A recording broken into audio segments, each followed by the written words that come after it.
अमिकम अच्छा जी, गाड़ी है जी सुजुकी मेरान यूरो और बहुत थोड़ी चली हुई है। फर्स्ट टाइम ट्यूनिंग के लिए आई है। इसकी ट्यून करेंगे। ट्यूनिंग में क्या करेंगे कि इसकी थ्रोटल बॉडी वगैरह खोल के सर्विस कर लेंगे, इसके प्लगों को देखेंगे, टैपर ठीक कर लेंगे और इसके ऑयल फ़िल्टर वगैरह चेंज करेंगे। तो चलें शुरू करते हैं। सबसे पहले थ्रोटल बॉडी खोलेंगे। थ्रोटल बॉडी खोलने के लिए इसके ये सारे ग्रिप्स उतारेंगे इनके सेंसरों के, और ये जो इसके बोल्ट्स लगे हुए हैं अंदर वाली साइड पे, दो ये वाले और ये लंबे वाले, ये खोल देंगे और थ्रोटल बॉडी आ जाएगी बाहर। चलें शुरू करते हैं। अच्छा, ये थ्रोटल बॉडी खोलने के लिए ये वाला काबला इसके नीचे ही 10 का ये बोल्ट लगा हुआ है, एक बोल्ट लगा हुआ है ये इसके नीचे, और एक बोल्ट ये सामने लगा है। ये चारों खोलेंगे और इसके बाद हमने यहाँ से फ़िल्टर को रिमूव कर दिया। ये चारों खोलेंगे, सेंसरों को ग्रिप उतारेंगे तो हमारी थ्रोटल बॉडी बाहर आ जाएगी। इसको यहाँ से वायर निकालने के लिए हम यहाँ इसको थोड़ा क्लोज़ करेंगे। क्लोज़ करने के बाद ये मक्खी यहाँ से आराम से बाहर आ जाएगी।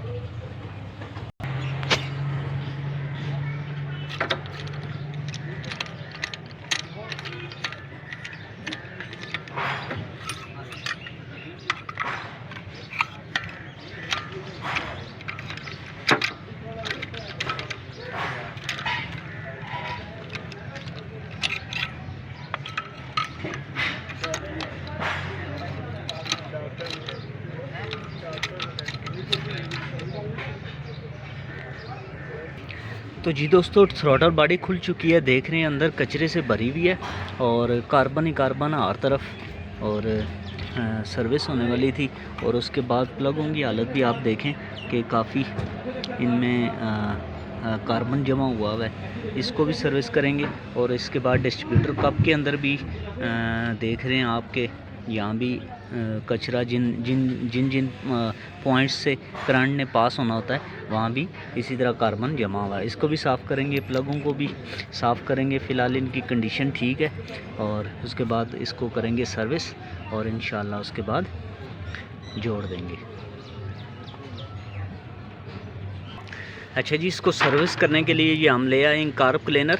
और जब भी आप अगर इसको क्लीन करना चाहें तो आपको कार्ब क्लीनर ही लेना चाहिए, क्योंकि कार्ब इसमें बहुत सारे और भी किस्म के क्लीनर आए हुए हैं लेकिन वो सही तरह से काम नहीं करते। जबकि ये कार्ब क्लीनर जो है ये एक अच्छा कार्बन को, डस्ट को हटाने वाला स्प्रे है। शुरू करते हैं जी।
तो जी दोस्तों, जैसा कि आप देख सकते हैं कि थ्रोटल बॉडी को हमने बिल्कुल क्लीन कर दिया है और इसके अंदर इस टाइम कार्बन डस्ट वगैरह कुछ भी मौजूद नहीं है। आईएसी वॉल हमने इसलिए नहीं खोला कि इसको खोलने की ज़रूरत नहीं, चूँकि नई गाड़ी है।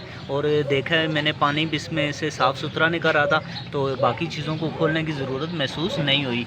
और प्लगों को कर लिया हमने बिल्कुल साफ़, और इसकी टिपें वगैरह हमने चेक कर ली हैं, कमज़ोर नहीं है, बिल्कुल चेंज करने की ज़रूरत नहीं है, तो हमने नहीं चेंज किया।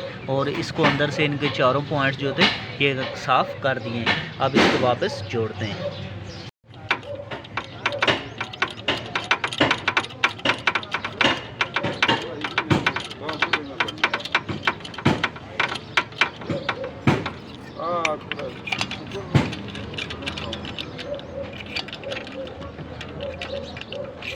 मैं उसको पहले ही मैं चलो तक क्या अच्छा जी, इसको थ्रॉटल बॉडी को हम जोड़ने लगे और जब भी आपने इसको जोड़ना हो तो ये जो इसका चेन है इसका आपने ध्यान रखना है कि ये कहीं से ये ख़राब वगैरह, ख़ुसूसन इसकी ये जो जगह है गोल एरिया जो आप देख रहे हैं, इसको यहाँ से बिल्कुल डैमेज है, बिल्कुल कुछ नहीं होना चाहिए, क्योंकि अगर ऐसा हुआ तो फिर यहाँ से गाड़ी एयर लेगी और जिसकी वजह से आपकी कंट्रोल जो आपका RPM है वो ऊपर नीचे हुआ करेगा।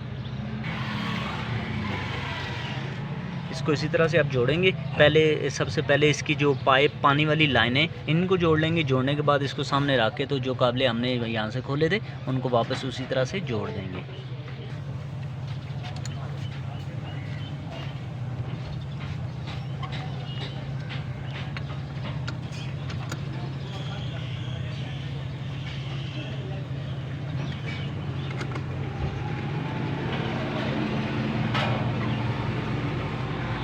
टोटल वगैरह लग चुकी है और इसके प्लग लीडें भी हमने लगा दी हैं। इसमें अगर हम देखते हैं कि कार्बन वगैरह होता तो ये इसका पल्सर लगा हुआ है, इसको भी साफ़ करते और ये ठीक था। यहाँ से इसका जो डिस्ट्रीब्यूटर का रूटर है जिसने रूट करना है सारे तरफ करंट को, तो इसको साफ़ हमने कर लिया है।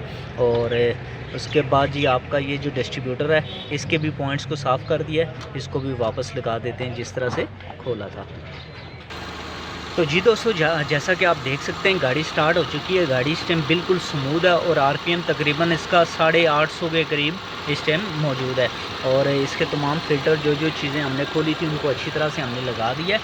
और लगाते टाइम क्लिप वगैरह हर चीज़ का आपने ध्यान रखना है, सारे सेंसरों की सारे ग्रिप अच्छी